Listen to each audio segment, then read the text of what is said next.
आज दोनों विधानसभा क्षेत्र में तिरंगा यात्रा निकालकर भारतीय सेनाओं का जो शौर्य है, जो पराक्रम ऑपरेशन सिंधु में भारत की सेनाओं ने दिखाया, उसका अभिनंदन करने के लिए आज हम यहाँ पर एकत्र हुए हैं। आप जानते हैं ऑपरेशन सिंदूर के तहत जिस प्रकार से हमारी तीनों सेनाओं ने और हमारे पैरामिलिट्री फोर्सेज पाकिस्तान को घुटनों के ऊपर आने के लिए मजबूर किया, आज मैं सभी उन वीर सैनिकों को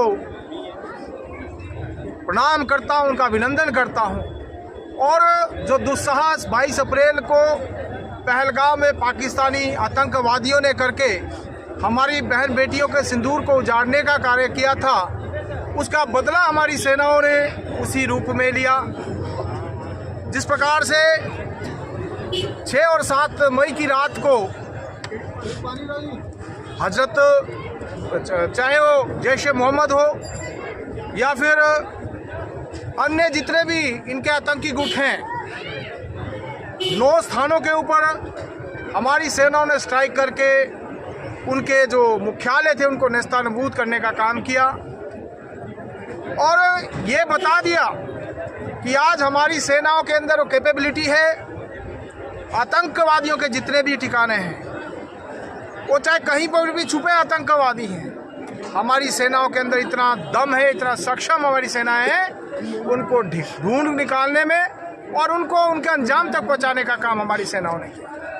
आप जानते हैं पाकिस्तान ने रिटेलिएट करने का काम किया, लेकिन 9 और 10 मई की रात में जिस प्रकार से हमारी सेनाओं ने अपना पराक्रम दिखाते हुए 11 स्थानों के ऊपर पाकिस्तान के जो सैन्य ठिकाने थे उनको ध्वस्त करने का काम किया और पाकिस्तान युद्ध विराम के लिए मजबूर हुआ।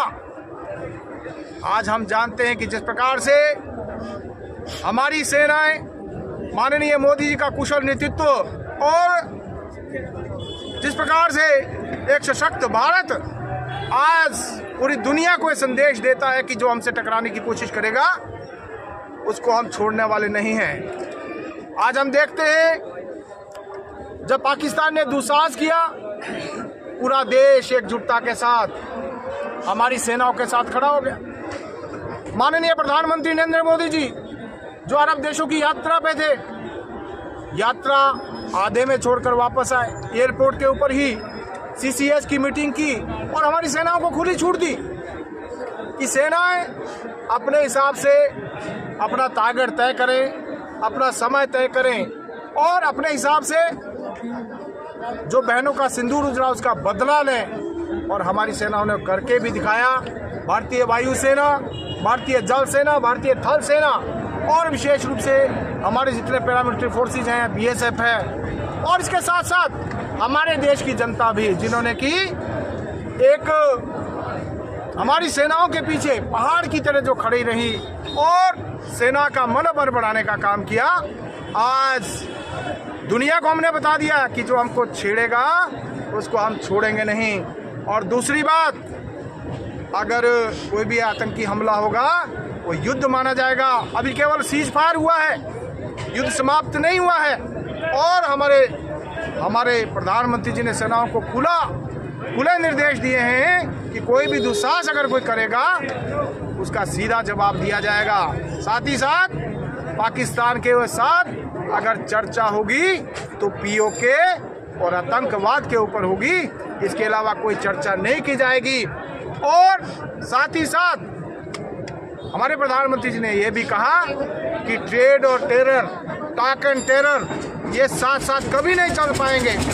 तो मैं तो आज यहाँ दोनों विधानसभा विधानसभा क्षेत्र में यहाँ की जनता का भी आभार प्रकट करता हूँ, जिन्होंने कि भव्य तिरंगा यात्रा निकालकर हमारे सेनाओं के शौर्य को जो है प्रणाम करते हुए भारत की सेनाओं का अभिनंदन किया है। उनको जो है आगे बढ़ने के लिए प्रेरणा के साथ साथ उनके साथ खड़े होने की बात कही है। आज मैं इस तिरंगा यात्रा के माध्यम से उन वीर सैनिक जो कि जिनकी शहादत हो गई है उनको भी नमन करता हूं और प्रभु से यही कामना है कि उनको अपने चरणों में स्थान देते हुए उनके परिवारों के साथ संवेदना है, लेकिन उन्होंने जो शहादत दी है इस देश के काम आई है और पूरा हिंदुस्तान उनकी शहादत को याद रखे। भारत माता की जय हिंद की सेना, जय श्री राम। आज बद्दी में सारे हिंदूवादी संगठनों ने मिलके, सारे भारत को जो प्रेम करते हैं उन संगठनों ने मिलके शिव मंदिर से नीचे हनुमान मंदिर तक भव्य तिरंगा यात्रा निकाली है। मैं अपने देश के वीर जवानों को तीनों प्रकार की थल सेना, वायु सेना और थल सेना, वायु सेना, जल सेना, तीनों सेनाओं को मैं प्रणाम करता हूं, नमन करता हूं। थल सेना, वायु सेना और जल सेना, इन्होंने इस जो वीरता का परिचय दिया है, जिस अदम्य साहस का परिचय दिया है, पाकिस्तान के 11 ठिकानों को केवल 2 दिन में 9 मई की रात, 10 मई की रात नेस्तनाबूद कर दिया। दुनिया में ऐसा कहीं नहीं हुआ कि किसी परमाणु संपन्न देश के न्यूक्लियर ठिकानों पर किसी देश ने हमला कर दिया हो। दुनिया में ऐसा कहीं नहीं हुआ कि सिंधु